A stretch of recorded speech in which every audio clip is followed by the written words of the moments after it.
नमस्कार, स्वागत है आपका राज्यसभा टीवी में। आपके साथ मैं हूं अभिलाषा पाठक। आइए शुरुआत करते हैं इस वक्त की हेडलाइंस के साथ।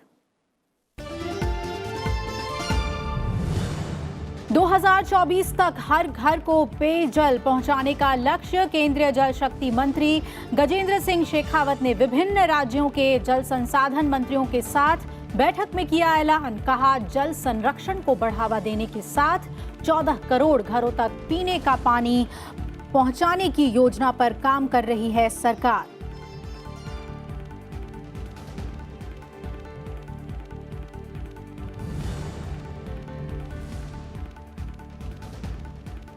कृषि के साथ ग्रामीण क्षेत्र के आर्थिक बुनियादी ढांचे को बढ़ावा देने पर सरकार का जोर। केंद्रीय वित्त मंत्री निर्मला सीतारमण ने आम बजट की तैयारियों के सिलसिले में कृषि क्षेत्र से जुड़े प्रतिनिधियों और विशेषज्ञों से की बात। कारोबार आसान बनाने को लेकर उद्योग, सेवा और व्यापार जगत से जुड़े लोगों से भी की चर्चा।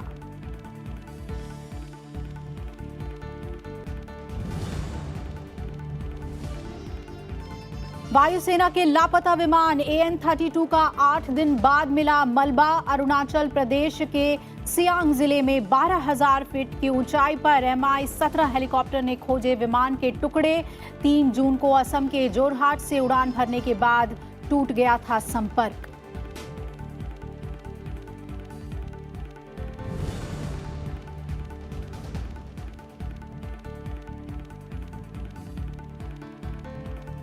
कारोबारियों की सहूलियत के लिए नए GST रिटर्न सिस्टम का रोड मैप जारी। अक्टूबर 2019 से नई प्रणाली होगी लागू। जनवरी 2020 से सभी कारोबारियों को भरना होगा एक ही फॉर्म।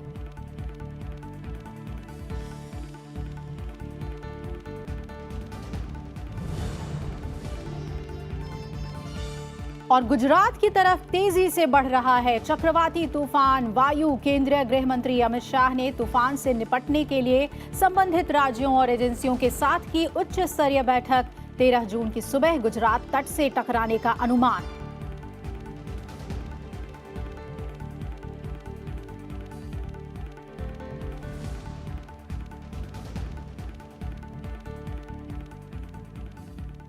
देश भर में गहराते जल संकट को देखते हुए केंद्रीय जल शक्ति मंत्रालय ने सभी राज्यों के जल विभाग से जुड़े मंत्रियों और सचिवों के साथ दिल्ली के विज्ञान भवन में आज बैठक की।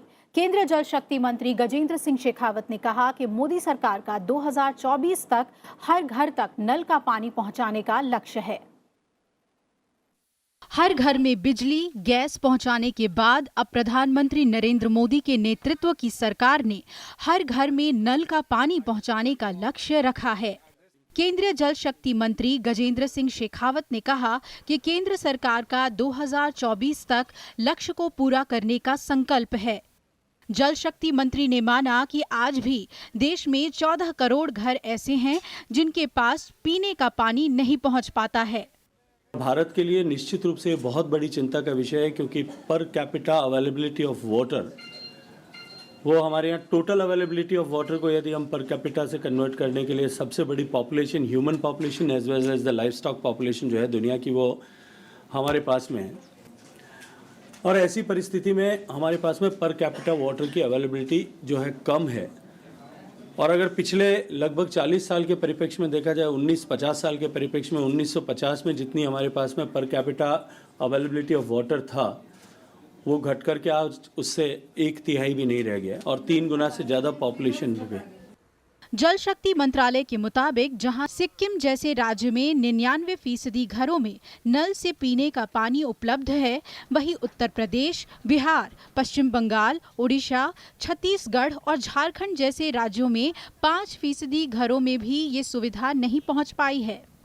देश में केवल 18% बसावट में ही पाइप के जरिए पानी पहुंच पाया है।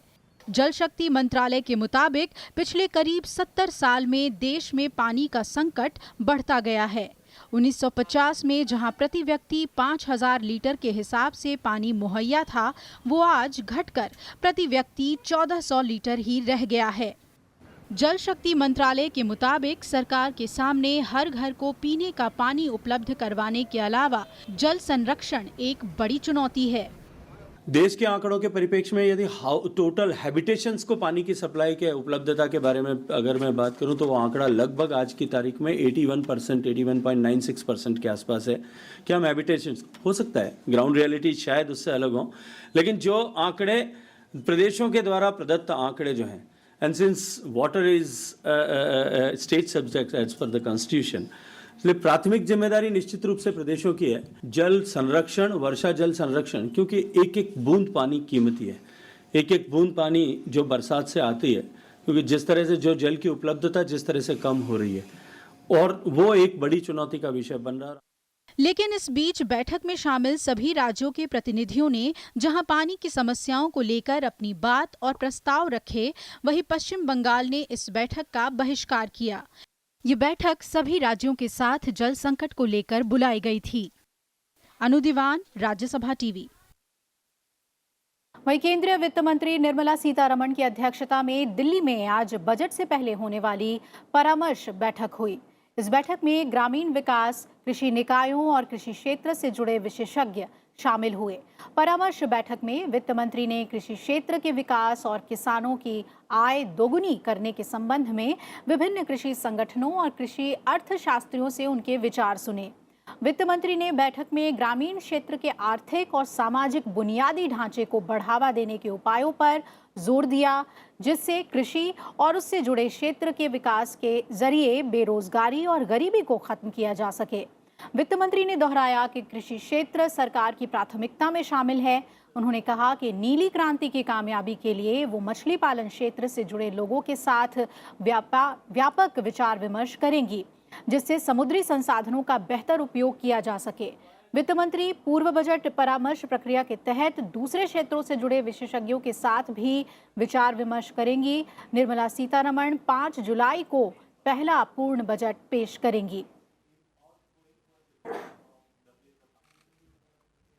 डेयरी का कैसे ग्रोथ मोमेंटम जो 6% रेट से हम ग्रो कर रहे हैं, इस ग्रोथ मोमेंटम को कैसे जारी रखे अगले सालों तक, इसके लिए हमने कुछ प्रस्ताव रखे, जैसे कि एक्सपोर्ट का इंसेंटिव्स, डेयरी प्रोडक्ट्स का एक्सपोर्ट का इंसेंटिव्स देना, या कुछ ड्यूटीज़ में कमी लाना, जैसे कि घी में ड्यूटी अभी 12% है, उसको कम करना, ऐसे हमने ठोस प्रस्ताव दिए। There were 2-3 areas that we talked about and to the finance ministry and the finance minister. I think one important area that we talked about actually on the agri side was solar as the third crop, and that's a very key suggestion that we see happening to really see if there could be rooftop in terms of solar that would help not only generate electricity but also supply to the grid. The farmers can use their own, and the excess they can, so it will become much more efficient, and that would really be a strong source of income for the farmers. And the other point really was to see how we could encourage more of rural startups and non-IT related rural startups, to see to it that they are able to create a fund for them. Many participants, they emphasize that we should promote food processing in the country.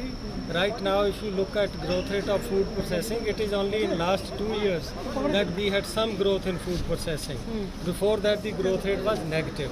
So there was lot of emphasis from many speakers that agriculture cannot move to next stage of development if we do not promote food processing. बाद में वित्त मंत्री निर्मला सीतारमण ने औद्योगिक और व्यापारिक संगठनों से भी प्रत्यक्ष विदेशी निवेश और औद्योगिक उत्पादकता बढ़ाने समेत विभिन्न मुद्दों पर राय मशविरा किया। वित्त मंत्री ने कहा कि सरकार 2014 से ही कारोबार को आसान बनाने के लिए कई कदम उठा रही है। 17वीं लोकसभा के लिए बीजेपी सांसद डॉक्टर वीरेंद्र कुमार को प्रोटेम स्पीकर चुना गया है। वो नवनिर्वाचित सांसदों को पद और गोपनीयता की शपथ दिलाएंगे। वो 7 बार सांसद बन चुके हैं। वीरेंद्र कुमार मध्य प्रदेश के टीकमगढ़ से लोकसभा सदस्य चुने गए हैं। 27 फरवरी 1954 को पैदा हुए वीरेंद्र कुमार 1996 में सागर से 11वीं लोकसभा में पहली बार सांसद बने। तब से उन्होंने कभी भी पीछे मुड़कर नहीं देखा और 2004 तक सागर से जीतते आए हैं। परिसीमन के बाद उन्होंने 2009 और 2014 में टीकमगढ़ सीट से चुनाव जीता और प्रोटेम स्पीकर चुनाव के बाद पहले सत्र में स्थायी अध्यक्ष या उपाध्यक्ष के चुने जाने तक संसद का कामकाज चलाने के लिए चुना जाता है और इस पद के लिए सांसद का चुनाव बेहद कम वक्त के लिए किया जाता है। प्रोटेम स्पीकर तभी तक अपने पद पर बने रहते हैं जब तक स्थायी अध्यक्ष का चुनाव ना हो जाए। संसद का ये पहला सत्र 17 जून से 26 जुलाई तक चलेगा।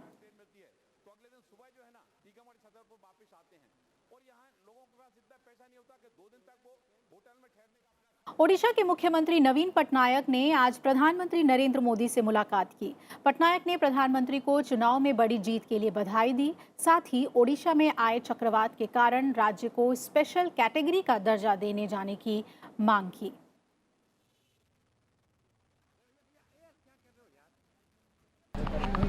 I've just met the Prime Minister. I congratulated him on his election. I also requested him for special category status for Odisha. As you know, we've been hit by a recent cyclone again, which has done a great deal of damage. As for 5,000 crores, 5 lakh Makka houses for the cyclone. I also asked for the revision of coal royalty, which hasn't been done for a number of years. That will give us a lot of revenue to help us. केंद्रीय मंत्री थावरचंद गहलोत और हरदीप सिंह पुरी ने उपराष्ट्रपति M Venkaiah Naidu से आज मुलाकात की। सामाजिक न्याय और अधिकारिता मंत्री थावरचंद गहलोत ने उपराष्ट्रपति के आवास जाकर उनसे सौजन्य मुलाकात की। केंद्र में मोदी सरकार बनने के बाद एक बार फिर उन्हें मंत्रिमंडल में शामिल किया गया है।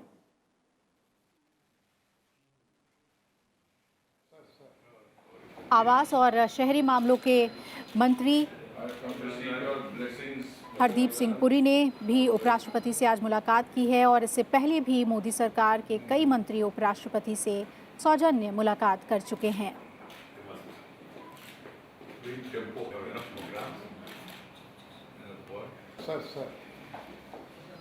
वहीं तमिलनाडु के राज्यपाल बनवारीलाल पुरोहित ने भी आज उपराष्ट्रपति एम वेंकैया नायडू से मुलाकात की है।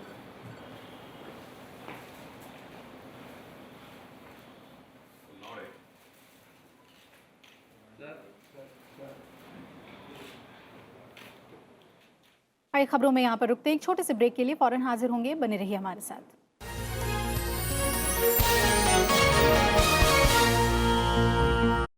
देखिए मेरे साथ देश देशांतर रात 8:30 सिर्फ राज्यसभा टीवी पर।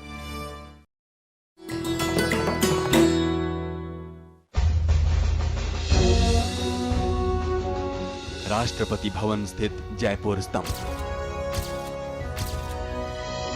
145 फीट ऊंचा ये टावर ब्रिटिश वायसराय को जयपुर के तत्कालीन महाराजा सवाई माधव सिंह की भेंट। स्तंभ का ऊपरी हिस्सा कांच से बने षटकोणीय सितारे और कांस्य कमल से सुसज्जित। स्तंभ के भीतर लगी 5 टन वजनी शैफ्ट से ये कमल घूमता है 6 इंच वृत्ताकार और ये प्रक्रिया दोहराई जाती है हर 3 सेकंड बाद बार बार।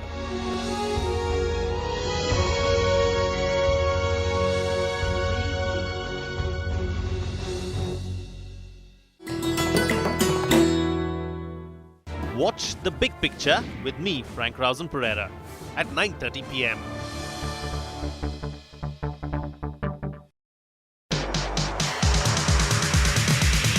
नेता बेशक राजनीति करें, लेकिन जनता का तो असली मतलब होता है अर्थनीति से, यानी वो नीतियां जो हमारी जेब पर असर डालें या फिर सुविधाओं में इजाफा करें। कैसा है भारत का आर्थिक वातावरण और क्या है हमारी चुनौतियां? सरल भाषा में आपके ये बुनियादी आर्थिक मुद्दे आप तक पहुंचाने के लिए राज्यसभा टीवी ने शुरू किया है ये खास कार्यक्रम अर्थनीति।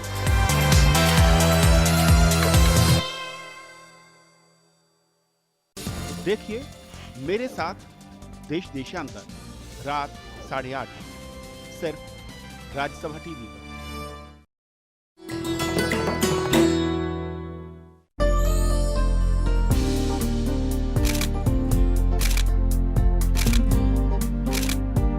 चिल्का दुनिया की दूसरी सबसे बड़ी समुद्री झील। ओडिशा में पुरी से करीब 50 किलोमीटर दूर सूर्योदय और सूर्यास्त के वक्त यहाँ होता है बेहद खूबसूरत नजारा। इसीलिए संयुक्त राष्ट्र विश्व पर्यटन संगठन ने इसे डेस्टिनेशन फ्लाई वे के नाम से पुकारा। 1100 वर्ग किलोमीटर इलाके में फैली चिल्का है लाखों प्रवासी पक्षियों का बसेरा।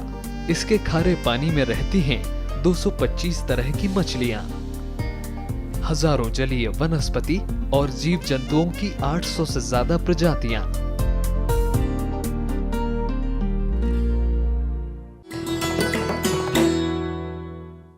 देखिए मेरे साथ देश देशांतर रात 8:30 सिर्फ राज्यसभा टीवी पर।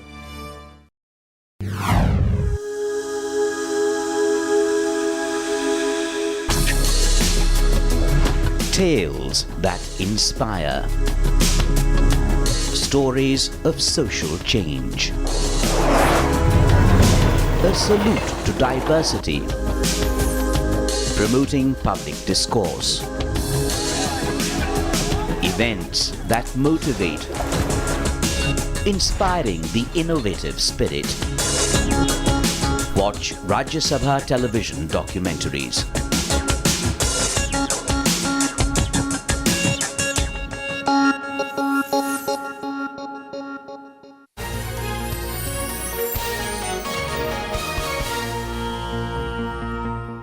ब्रेक के बाद स्वागत है आपका। पिछले एक हफ्ते से भी ज्यादा समय से लापता वायुसेना के AN-32 विमान के मलबे का कुछ हिस्सा आज खोजी टीम को नजर आया है। ये मलबा अरुणाचल प्रदेश के लिपो के उत्तर में मिला है। AN-32 विमान का मलबा सियांग जिले के पायुम सर्कल के पास मिला।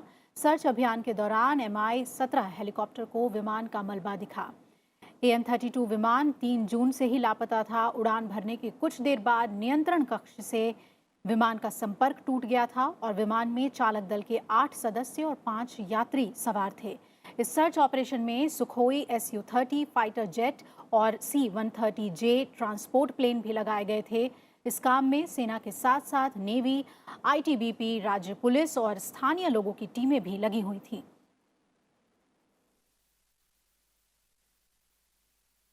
पश्चिम बंगाल के उत्तर 24 परगना जिले में हिंसा रुकने का नाम नहीं ले रही है। सोमवार रात को जिले के कांकीनारा इलाके में हुए झड़प में 2 लोगों की मौत हो गई और 4 जख्मी हुए हैं। बर्धमान में भी बीजेपी और तृणमूल कांग्रेस के बीच झड़प में एक आदमी की मौत की खबर है। 24 परगना में शनिवार रात भड़की हिंसा के बाद 3 लोगों की मौत हो गई थी, जिसके बाद बीजेपी ने यहां बंद बुलाया था।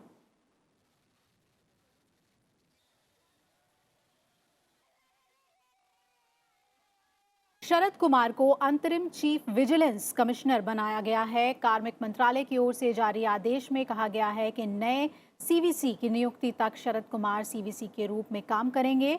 CVC KV चौधरी का कार्यकाल रविवार को पूरा हो गया। 1979 बैच के IPS ऑफिसर शरद कुमार राष्ट्रीय जांच एजेंसी के पूर्व चीफ रह चुके हैं। रिटायर होने के बाद शरद कुमार ने बीते साल 12 जून को केंद्रीय सतर्कता आयोग में सतर्कता आयुक्त का कार्यभार संभाला था।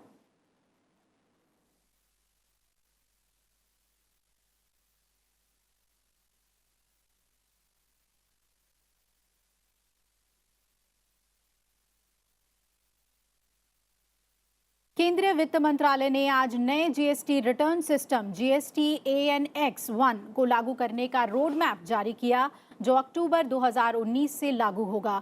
ये मौजूदा GST रिटर्न सिस्टम GSTR-1 की जगह लेगा और नए सिस्टम में 3 मुख्य कंपोनेंट होंगे।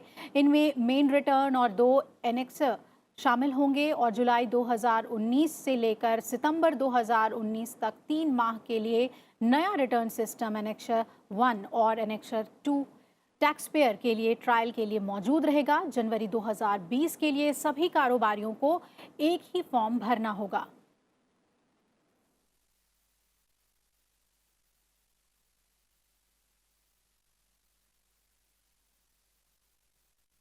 पूर्व उड्डयन मंत्री और एनसीपी नेता प्रफुल्ल पटेल आज फिर प्रवर्तन निदेशालय पहुंचे पूछताछ के लिए। आपको बता दें कि लगातार उनसे पूछताछ की जा रही है। मनी लॉन्ड्रिंग केस में ईडी ने प्रफुल्ल पटेल को समन भेज पूछताछ के लिए बुलाया था और इससे पहले सोमवार को उनसे 8 घंटे तक पूछताछ हुई थी। एयर इंडिया में हुए कथित करोड़ों रुपए के घोटाले के मामले में प्रफुल्ल पटेल से पूछताछ की जा रही है। प्रफुल्ल पटेल से एयर इंडिया में हुए कथित करोड़ों रुपए के घोटाले मामले में गिरफ्तार किए गए लॉबिस्ट दीपक तलवार के खुलासों और एजेंसी की ओर से जुटाए गए सबूतों के आधार पर पूछताछ हुई।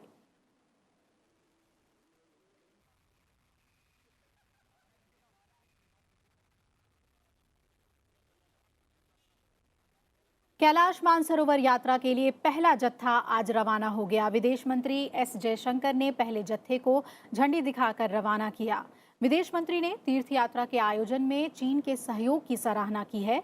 उन्होंने कहा कि ये यात्रा लोगों के आदान प्रदान को बढ़ावा देने के लिए एक महत्वपूर्ण कदम है।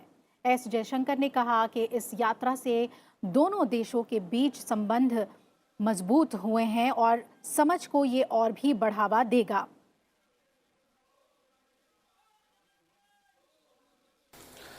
We have also decided to include 2 liaison officers per batch to assist the yatris more effectively.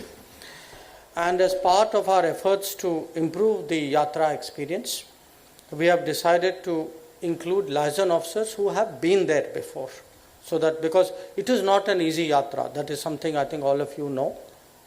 And I think to have experienced people with you will be very, very useful. The yatra is considered one of the most difficult pilgrimages in the world, but I'm sure that you all know that it passes through what is both difficult territory but also beautiful territory. Kailash Mansarovar यात्रा 3 महीने यानी 8 सितंबर तक चलेगी। यात्रा उत्तराखंड के लिपुलेख दर्रा और सिक्किम के नाथुला दर्रा से गुजरेगी। यात्रा के लिए 18 बैच बनाए गए हैं। प्रत्येक बैच में 60 श्रद्धालु शामिल हैं। प्रत्येक बैच के लिए यात्रा की अवधि 24 दिन है, जिसमें 3 दिन तैयारी संबंधी कार्य के लिए दिल्ली में रुकना होगा।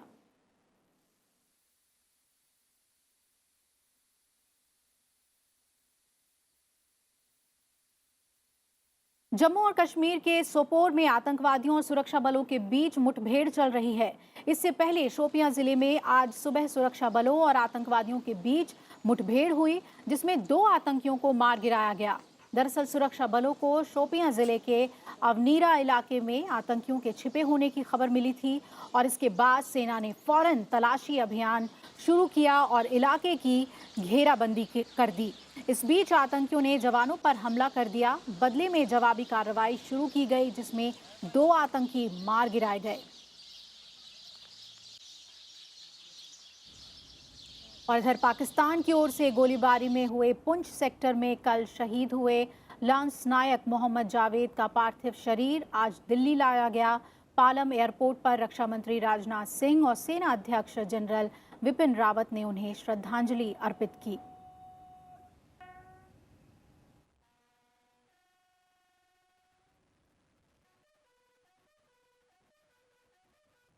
उधर गुजरात में आने वाले चक्रवाती तूफान वायु के मद्देनजर गृहमंत्री अमित शाह ने एक उच्च स्तरीय बैठक की है।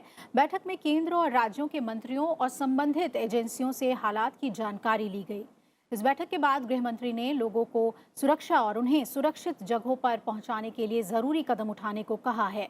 साथ ही 24 घंटे कंट्रोल रूम चलाने और इसके साथ ही नेवी, आर्मी, एयरफोर्स और इंडियन कोस्ट गार्ड को अलर्ट रहने के आदेश दिए गए हैं।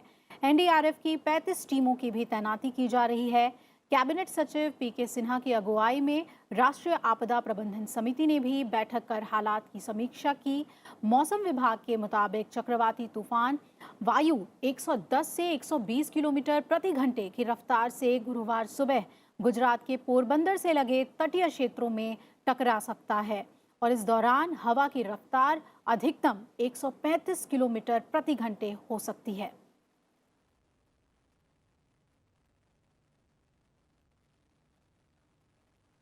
अल्पसंख्यक समाज के सामाजिक आर्थिक सशक्तिकरण के लिए अगले 5 साल में 5 करोड़ विद्यार्थियों को छात्रवृत्ति दी जाएगी।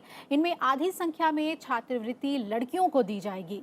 केंद्रीय अल्पसंख्यक कार्य मंत्री मुख्तार अब्बास नकवी ने आज इस बात की जानकारी दी। अल्पसंख्यक कार्य मंत्रालय के तहत संस्था मौलाना आज़ाद शिक्षा प्रतिष्ठान यानी MAEF की 65वीं आम सभा की बैठक के बाद मुख्तार अब्बास नकवी ने संवाददाताओं से कहा कि प्रधानमंत्री नरेंद्र मोदी के नेतृत्व वाली इंसाफ, ईमान और इकबाल की सरकार ने विकास की सेहत को सांप्रदायिकता एवं तुष्टीकरण की बीमारी से मुक्ति दिलाकर सेहतमंद, समावेशी सशक्तिकरण का माहौल तैयार किया है।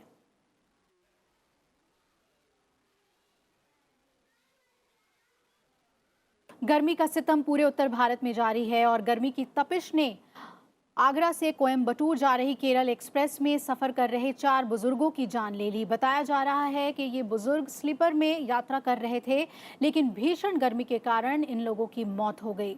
वहीं लू के थपेड़ों से मध्य प्रदेश, राजस्थान, महाराष्ट्र का विदर्भ, चंडीगढ़, हरियाणा, उत्तर प्रदेश, बिहार, झारखंड और दिल्ली में लोगों का घरों से निकलना मुश्किल हो गया है। मध्य प्रदेश के खजुराहो में सबसे ज़्यादा 48.2 डिग्री सेल्सियस तापमान दर्ज किया गया, जबकि राजस्थान के चुरू में पारा 48 और श्रीगंगानगर में 47 डिग्री रिकॉर्ड किया गया। वहीं राजधानी दिल्ली के इलाके में तापमान 47 डिग्री दर्ज किया गया है।